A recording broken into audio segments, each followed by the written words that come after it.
رمضان رمضان رمضان يا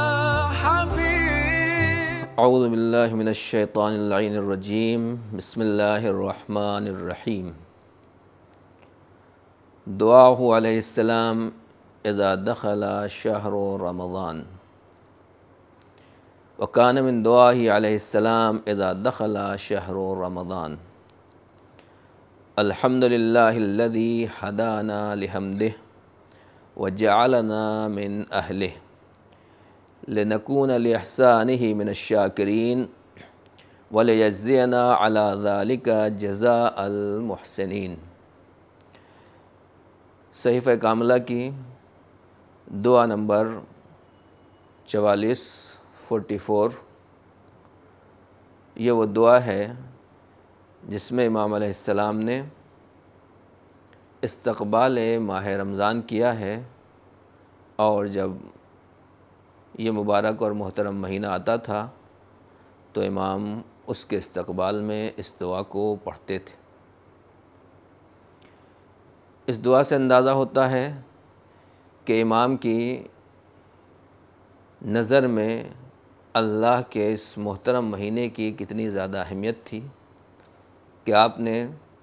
باقاعدہ طریقے سے اس کے لیے یہ خاص اہتمام کیا کہ جب ماہ مبارک رمضان شروع ہونے والا ہوتا تھا تو اس سے پہلے آپ باقاعدہ اس کا استقبال کرتے تھے۔ آپ جانتے ہیں کہ دنیا میں جو کوئی بھی انسان آتا ہے، جو کوئی بھی شخص آتا ہے، کوئی بھی ہمارے یہاں مہمان تشریف لاتا ہے تو جیسی اس کی حیثیت اور جیسی اس کی عظمت ہوتی ہے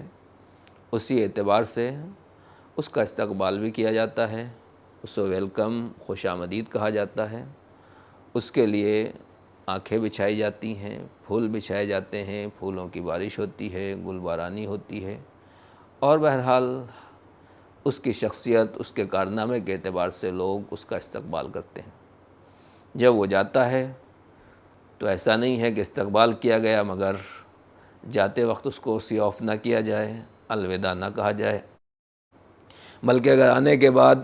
اس نے اپنی عظمت، اپنی فضیلت، اپنے کارنامے کو اسی طریقے سے باقی رکھا تو پھر اسی اعزاز کے ساتھ اسے خدا حافظ بھی کہا جاتا ہے، اور اسے لوگ چھوڑنے کے لیے، رخصت کرنے کے لیے دور دور تک جاتے ہیں۔ یہ اسلامی طریقہ آدمیوں کے لیے، انسانوں کے لیے تو سمجھ میں آتا ہے کہ کوئی انسان، کوئی شخصیت، کوئی آدمی، کوئی بڑا انسان جس نے کوئی بڑا کارنامہ کیا ہے وہ آ رہا ہے تو اس کا استقبال کیا جائے، مگر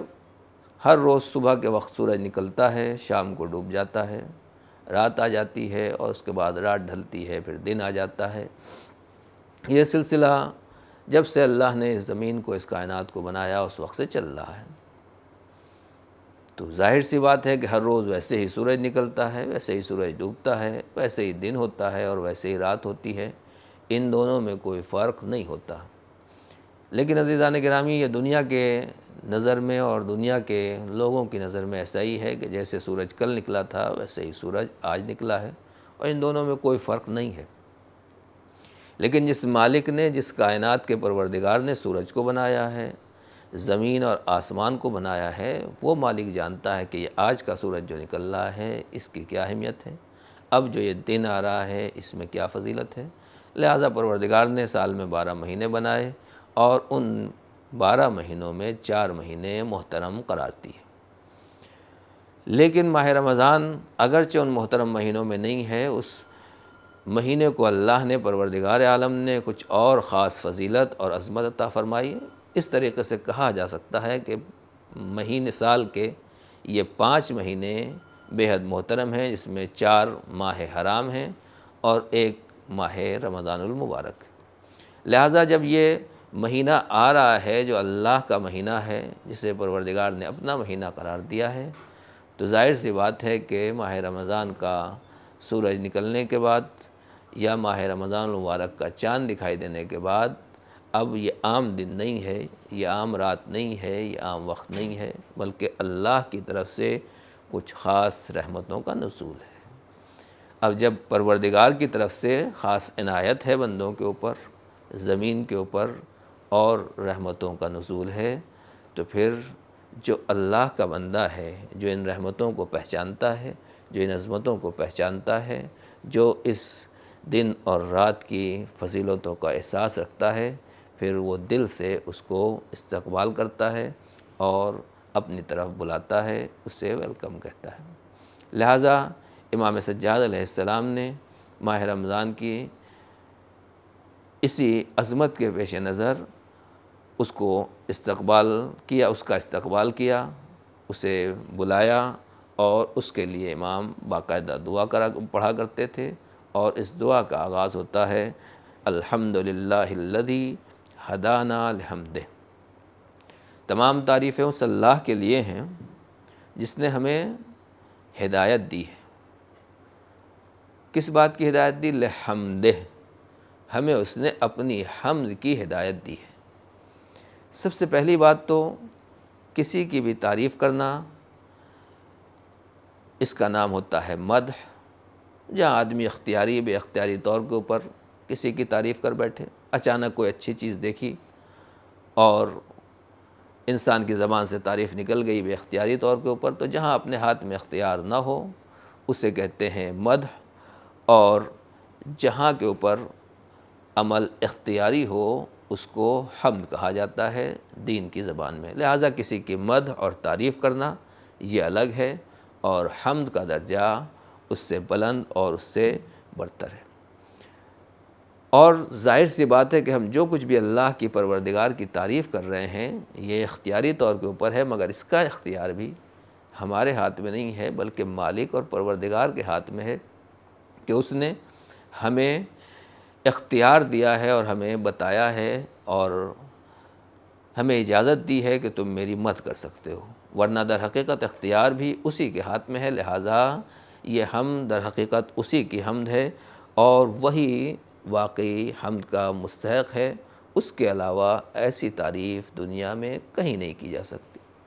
مدح کیسی ہوتی ہے، کیوں ہوتی ہے، حمد کیسی ہوتی ہے، کیوں ہوتی ہے، اور اس میں کن کن شرائط اور چیزوں کا خیال رکھا جاتا ہے، یہ ایک تفصیلی موضوع ہے، فی الحال یہ ہماری گفتگو نہیں ہے۔ مختصر یہ کہ امام نے یہی فرمایا کہ حمد ہے اس پروردگار کے لیے جس نے ہماری ہدایت دی اور ہمیں ہدایت کی اپنی حمد کے لیے۔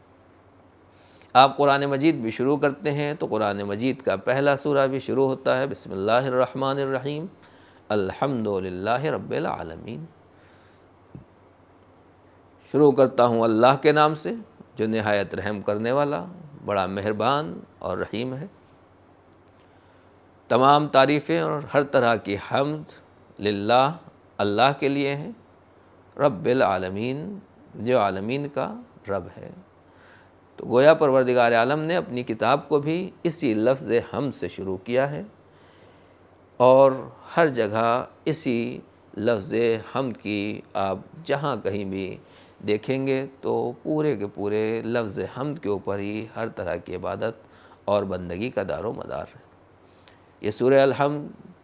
جس سے قرآن کی ابتدا کی، ہر نماز کے لیے اس کو واجب اور ضروری قرار دے دیا۔ لا صلاۃ الا بفاتحۃ الکتاب، اس وقت تک نماز صحیح نہیں ہوگی جب تک اس میں سورہ الحمد نہ پڑھا جائے، لہذا ہر نماز کی پہلی اور دوسری رکعت میں سورہ الحمد ضروری ہے، یعنی اور اس کے بعد بھی آپ نماز پڑھتے ہیں تو ہر جگہ نماز میں یا تسبیح ہے یا حمد الہی ہے۔ اس طریقے سے پروردگار عالم کی حمد گویا ایک ایسی چیز ہے جو ایک بندے کے لیے، ہماری بندگی کے لیے، بندگی کے اقرار کے لیے بہت زیادہ اہم، بہت زیادہ بافضیلت، اور واقعاً جس کو کہا جائے کہ اصل یہی بندگی کی روح ہے، یہی بندگی کی جان ہے کہ ایک بندہ اپنے مالک، اپنے پروردگار کی حمد کرتا ہے، تعریف کرتا ہے، اسی کو لائق تعریف سمجھتا ہے۔ دنیا میں اس کے علاوہ بندے کی نظر میں کوئی بھی قابل حمد و ثنا اور کوئی بھی قابل تعریف نہیں ہے، صرف وہی ہے جو قابل حمد ہے۔ ہاں یہ دوسری بات ہے کہ اگر وہ کسی کو محمد بنا دے، کسی کو محمود بنا دے، تو یہ اس کی عطا ہے اور اس کی حمد کی بنا پر یہ بھی قابل تعریف، قابل نعت اور قابل مدح و ستائش ہے۔ نماز میں پروردگار عالم نے جو حمد کو اور سورہ الحمد کو، تسبیح و تقدیس کو ضروری قرار دیا ہے، سبحان اللہ والحمد للہ ولا الہ الا اللہ واللہ اکبر، تیسری اور چوتھی رکعت میں یہ تسبیحات پڑھتے ہیں۔ ویسے بھی آپ سجدے سے سر اٹھاتے ہیں تو الحمدللہ جب بھی الحمدللہ کہتے ہیں، اسی طریقے سے رکوع سے سر اٹھاتے ہیں تو کہتے ہیں سمع اللہ لمن حمدہ، پروردگار سنتا ہے اس انسان کی حمد اور تعریف کو جو کوئی بھی پروردگار کی حمد و ثنا کرتا ہے۔ یعنی نماز پڑھتے ہوئے ہمیں یہ خیال رہنا چاہیے کہ ایسا نہیں ہے کہ ہم آ کر تنہائی میں مسجد میں کہیں بھی نماز پڑھ رہے ہیں اور ہم نے نماز شروع کر دی تو کوئی ہمیں دیکھنے والا نہیں ہے، کوئی ہماری بات کا سننے والا نہیں ہے۔ پہلے تو مالک نے، پروردگار نے یہ خاص احسان کیا کہ 2 فرشتے ہمارے کاندھوں کے اوپر رکھے ہیں جو مسلسل ہمارے ساتھ رہتے ہیں، اور وہ فرشتے ہر وقت ہماری نگرانی کرتے رہتے ہیں، ہماری نماز میں ہمارے شریک رہتے ہیں، اور یہی نہیں بلکہ وہ ہماری نماز کے گواہ بھی رہتے ہیں۔